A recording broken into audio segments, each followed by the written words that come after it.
생활 속 법률 히어로 이승우 변호사의 사건 파일.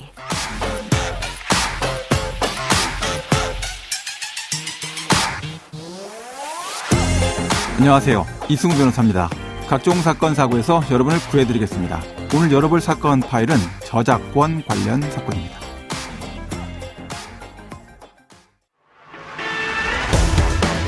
프로그램 개발자가 대기업에 자신의 평생 작품을 도둑맞아 고소 5년 만에 어렵게 유죄 판결을 받아냈습니다. 그런데 고작 벌금이 책임자 1,000만 원, 법인 500만 원이었습니다. 사건 파일 오늘은 여러 저작권을 두고 벌어진 사건 중에서 특히 소프트웨어 프로그램 관련 사건을 좀 살펴보려고 합니다. 이 소프트웨어 저작권자는 어떻게 자기 권리를 보호하고 이 침해 행위에 대해서 대응하게 되는지 실무 사례를 가지고 법무법인 법승 한다은 변호사 알아보도록 하겠습니다. 안녕하세요, 변호사님. 네, 안녕하세요. 네, 최근에 로아시아 출입국 관련된 그 컨퍼런스 다녀오셨죠? 네. 네, 가셔서 질문 많이 받으셨다는 얘기가 있던데 어땠습니까? 네, 생각보다 많은 국가에서 오신 변호사님들이 그 대한민국의 4대 보험에 대해 굉장히 관심이 많으셔서 네네. 그 각 국가의 4대 보험과 유사한 제도들을 논의할 수 있는 좋은 기회를 가지고 돌아왔습니다. 네. 자, 이제 오늘은 이제 저작권 내용이고, 이제 출입국 관련된 내용이나 또는 뭐 근로기준법 관련된 4대 보험 관련된 내용은 아닌데, 이 저작권 사건 중에 프로그램 라이센스에 관한 이야기를 우리가 나누게 되는 거죠?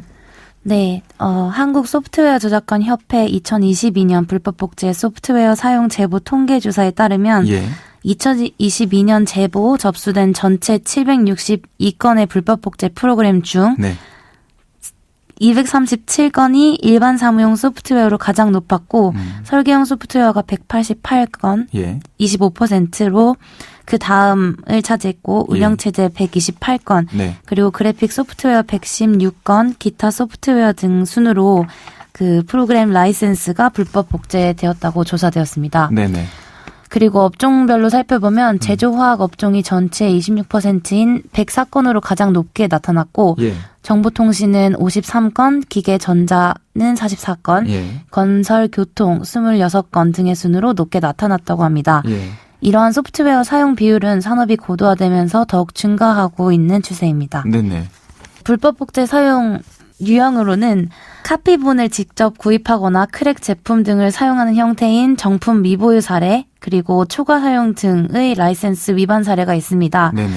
참고로 말씀드리면 크랙 제품이란 예. 정품이지만 그 정품의 무단 사용을 하지 못하게 조치를 해둔 프로그램을 의뢰해서 사용하는 것을 말합니다. 그렇군요. 네, 이와 같은 정품 미보유 사례는 58%, 그리고 계약된 라이센스를 위반해 사용하거나 구입 소프트웨어 수량보다 더 많은 양을 설치해 사용하는 라이센스 위반은 40%가 되는 것으로 나타났습니다. 예, 이게 실물에 존재하는 상품이면 그래도 우리가 좀 뭐 확인할 수 있고 상표법 위반 사건 같은 경우랑 좀 다를 것 같은데 이 제작되는 상품이 아닌 프로그램 저작권과 관련된 침해, 그건 적발 자체가 쉽지가 않을 것 같은데 어떻습니까? 네, 특히나 전 세계에서 동시다발적으로 프로그램이 사용되는 이 유명 상품들의 경우에는 예. 실제로 사용자들이 정품을 사용하고 있는지 크랙 제품을 사용하고 있는지를 회사 입장에선 별도로 확인을 거쳐야 합니다. 예. 즉 시간상으로도 약간 물리적으로도 사실상 확인이 어렵다고 할 수 있습니다. 네네. 그렇지만 이러한 저작권 침해가 있는 경우에 그 손해는 오로지 저작권자에게 가니까 예. 또 회사 입장에서는 적극적으로 확인할 필요도 있다고 생각을 합니다. 예. 네, 저희 회사는 이러한 국내 및 해외 기업의 국내 저작권 관리 업무를 담당하고 있고 네네. 약 5년 넘게 저작권의 법률적인 위반 행위를 현장에서 확인하는 업무를 하는 직원분도 있으셔서 예. 현실적인 집행에 노력하고자 하고 있습니다. 네, 그런데 이제 지금 그런 집행에 대한 어려움의 문제를 떠나서 온라인에서도 불법 프로그램 라이센스를 이제 어렵지 않게 우리가 찾아볼 수 있잖아요. 네. 단속을 안 하는 겁니까? 2019년 대법원에서 유출된 소프트웨어 라이센스 키를 정식으로 인증받지 않고 판매하는 행위에 대해서 저작권법 위반으로 보아 유죄를 선고하기는 했는데요. 네. 여전히 온라인상으로 물품을 사고 파는 여러 플랫폼인 오픈마켓 등에서 판매되는 불법 저가형 라이센스 제품키들은 성행하고 있습니다. 이게 어떻게 이렇게 마켓에서 그렇게 막 팔릴 수가 있는 건가요? 뭐 특별한 이런 이유가 있습니까? 아마 그 이유에 대해 제 생각에는 예. 통신 판매 중개업자가 책임을 회피할 수 있는 길이 여전히 있기 때문이 아닐까 생각을 합니다. 네. 현행법상 통신 판매 중개업자는 자신이 통신 판매 당사자가 아니라는 사실을 고지하기만 하면 예. 통신 판매 중개 의뢰자의 고의 또는 과실로 소비자에게 발생한 손해에 대해 책임지지 않기 때문에 예. 위와 같은 불법 판매 물품들을 적극적으로 단속할 필요가 사실상 크게 없어 보이고요. 그래서 결국 이러한 저작권 침해에 대해서는 구매자가 책임을 지게 되는 경우가 있기 때문에 예. 이 구매자와 저작권자 모두 관심 있게 살펴봐야 될 것이라고 생각을 합니다. 또 이런 문제는 비단 불법 저가형 라이센스 제품 키들에만 해당하는 것은 아니고 예. 해외에서 만들어지고 아까 말씀드린 그런 오픈 마켓에서 판매되는 이른바 짝퉁들도 논의의 길을 같이 합니다. 이러한 내용들이 확인되면 기업은 배상 책임을 지는 것은 물론 형사적인 책임도 지게 됩니다. 오픈마켓 관련된 통신 판매 중개업자는 이거 내가 판매하는 게 아니다. 이거는 플랫폼만 제공하고 있는 거다. 네. 라고 표시하면은 손해배상 책임도 지지 않나 보군요. 네.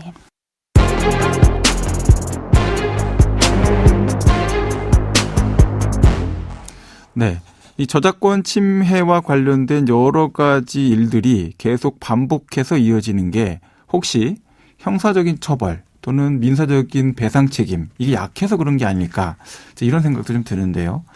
이 저작권법을 침해한 프로그램을 사용하면 어떤 정도까지 처벌을 받게 됩니까?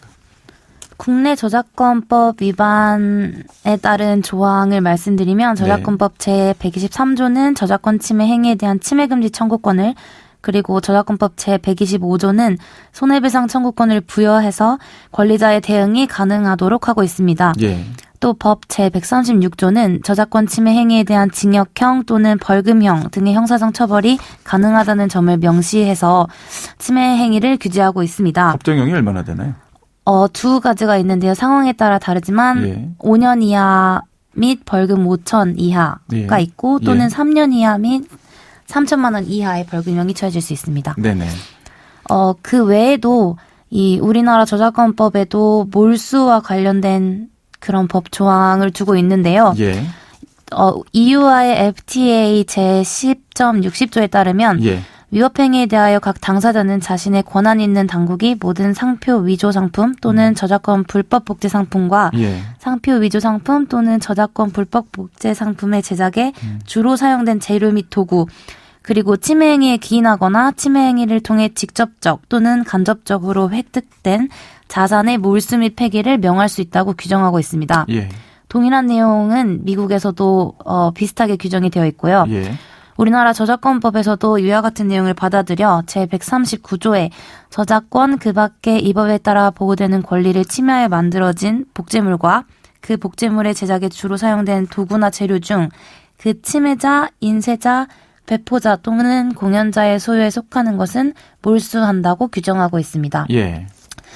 즉 프로그램 비용을 어떻게 해서라도 아끼다가 더 큰 손실을 볼 수 있다는 것인데요. 예.